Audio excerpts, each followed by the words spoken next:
Okay, so you have some gold. Now, how do you know it's real?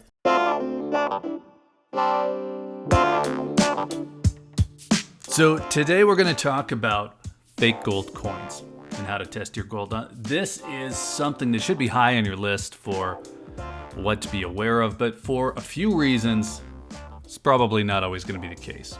So what we're looking at here is a Sigma Metalytics PMV Pro, and I'm just going to give some background here while we'll get this thing calibrated and ready to go.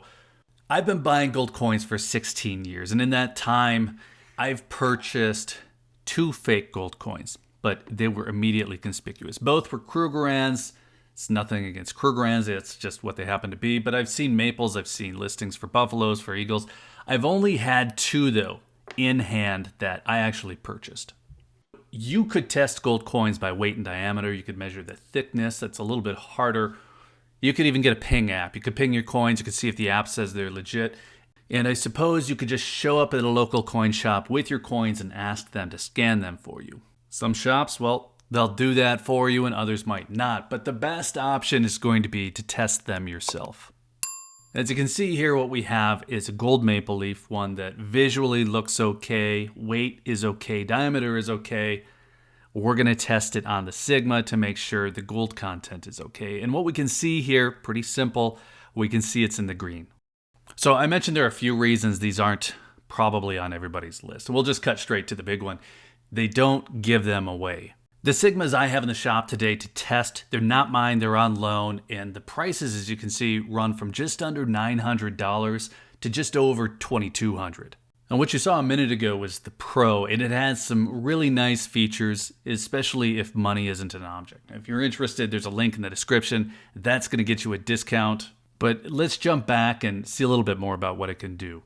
So I showed how the Sigma gives a thorough reading of the metal content just a minute ago, and we can see that this gold maple leaf is in the green. Now, I told the Sigma we were looking at a maple leaf previously. Now I'm just on the pure gold setting. And it told us what dimensions it was expecting, diameter, weight, all of that. But Sigmas give you a second guide here, and I'm just going to show you how this works. The coin needs to flag green and then fit within this width line to be good. And as you can see here, it does. So this is all pretty easy. I would say a gold maple leaf is going to be difficult to counterfeit in the first place because of those security features, but this is going to knock out any doubt that you might have as a buyer or as a seller. It would let you prove to an outside buyer that it's authentic in a sale. Okay, so this device is going to cost you the price of a 1-ounce gold coin. And for some people, that's nothing. You might say that if it saves you from one counterfeit, well, it just paid for itself. And if you're not a trusting person and you can't sleep at night not knowing for sure that your gold is real, well, there's some value there as well. I would say these are probably targeted to people who are going to be buying and selling a lot, though, in most cases. Most of the people that I know who have a lot of gold have some kind of Sigma. Well, I've got a pile of gold here that I've not tested before on a Sigma, so we're going to do a burn down. I'm not going to make you sit through all of this in real time. I've got my mic. I'm going to come back and speed this up. So I started with Maple Leafs, a coin with multiple security features, one that's very hard to counterfeit. I'm going to flip to a few other options here. Now, I've never been particularly suspicious about any of these coins, but I've also never tested them. Now, I think it'd be tough to sneak a fake gold buffalo past me, but let's be real here. There are no security features on an American gold buffalo, and this is one of the most popular gold bullion options available in the world. And we could joke about uneven rims being a security feature, but I think it's safe to say here that the US Mint is definitely lagging when it comes to security.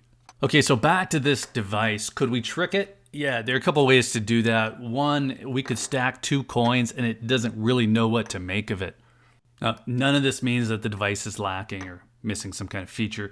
Nobody's going to be trying to trick their testing device. At least they shouldn't be. This is probably a good place to say, though, there was no real setup on this device for me to get here. It can do a little bit more than I'm showing, but I really don't need that functionality. You can get wands, you can test larger coins and bars, but that isn't something that I stack. That's probably something more for, say, a coin shop. So that brings us to the end of this roll of buffaloes. All of them have come up in the green. Now, if this was a brand new buffalo and I didn't have any others to compare it to, I would be able to use this device like I showed earlier to give us a guide to see that this fits within that 32 millimeter diameter. I think this is set to more like 34, but that gives us the two-part verification. We can see the through reading is good. We can see the size is good. And since all of these came out of a tube, we know they're all the same size. So there we go. All these coins pass the Sigma test. I will say, though, I've never been concerned about them, not because I have some kind of superpower scrutiny, but because I've purchased all of them from dealers that I trust. Now, that's not always going to be the case.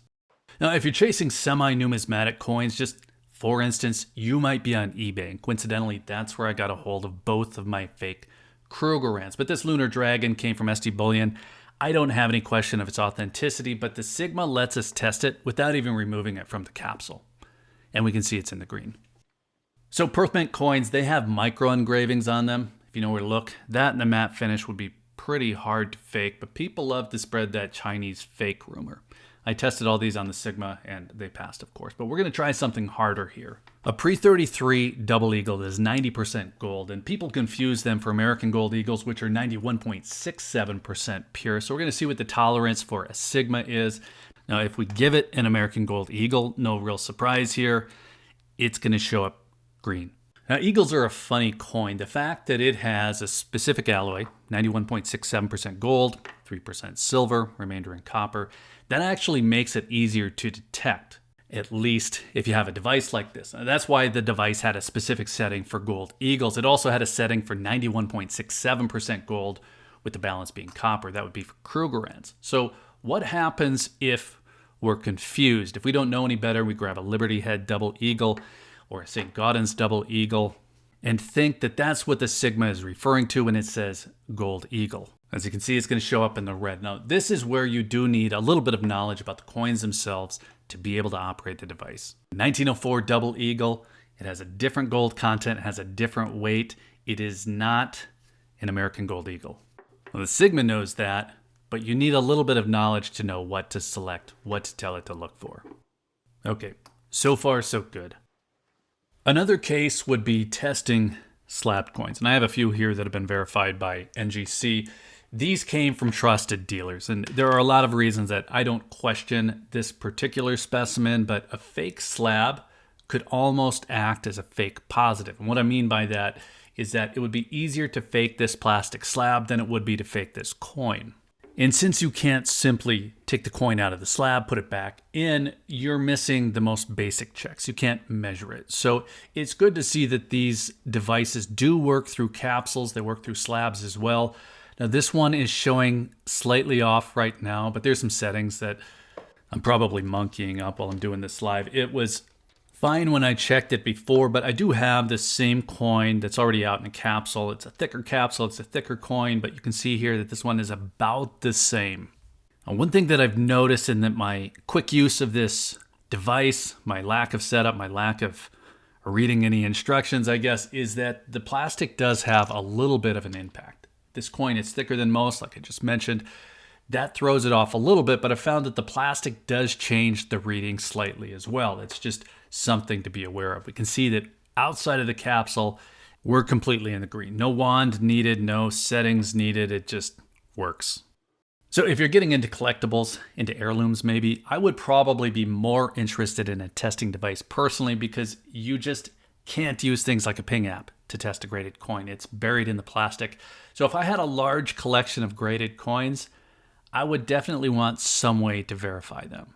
Now, call me weird here, but I've always been more sure about the raw version of this coin than I was about the graded version. Even with the hologram on the NGC label, there's just something about being able to hold the raw coin in your hand. It gives you a better sense of whether or not it's real. So I've been showing the Pro version, but if you'd like to spend a little bit less, have something a little bit more portable, Sigma makes a Pro Mini. This is somewhere around $1,600. And it uses a connection to your computer, to your phone, to your tablet for the display. So that's really nice if you want to take it to a coin shop to verify, or if you're meeting a private buyer, private seller in neutral territory. Now, I didn't test this one as much, but it was a pretty simple process. Once you get it connected to, say, your phone, it just works. Now, the Pro is going to have more features, but the only real downside of the Pro Mini is the missing display, at least on-board display, and it's also missing those secondary measurement tools. Now, I'm trying not to make this a complicated review or anything too thorough, but this is a new one as well. This is the Investor. It's basically the Pro Mini, but with the built-in display. You can see a size comparison, kind of. It's quite a bit smaller, so definitely more portable than the Pro and less expensive. The seller seemed to have a preference for the Pro, but this is actually a really nice size, and it's $500 less than the Pro. If you want to see how it works real quick, let me grab that maple leaf. This is really as simple as it gets. You would run that measurement test to check the diameter as well, but you get the idea here. You see it's in the green. This one, the Investor, it might be the Goldilocks choice of the three, but that's just based on fooling around with them for a few hours. So that's a quick look. There's a link in the description if you want to see the details. That'll take you to the website. It'll give you a little bit of a discount. That's if you want to get a hold of one yourself. Now, like I said, you can dive deeper into the features of these. I didn't show you everything. There are wands available for further testing. You can test large bars, odd forms, whatever you want. I did test some silver. I also tested some ancients as well, but I was kind of fumbling around with the controls and I cut that out. Now the silver, it was easy. I just think that realistically, I'm a lot more concerned about fake gold than I am about fake silver.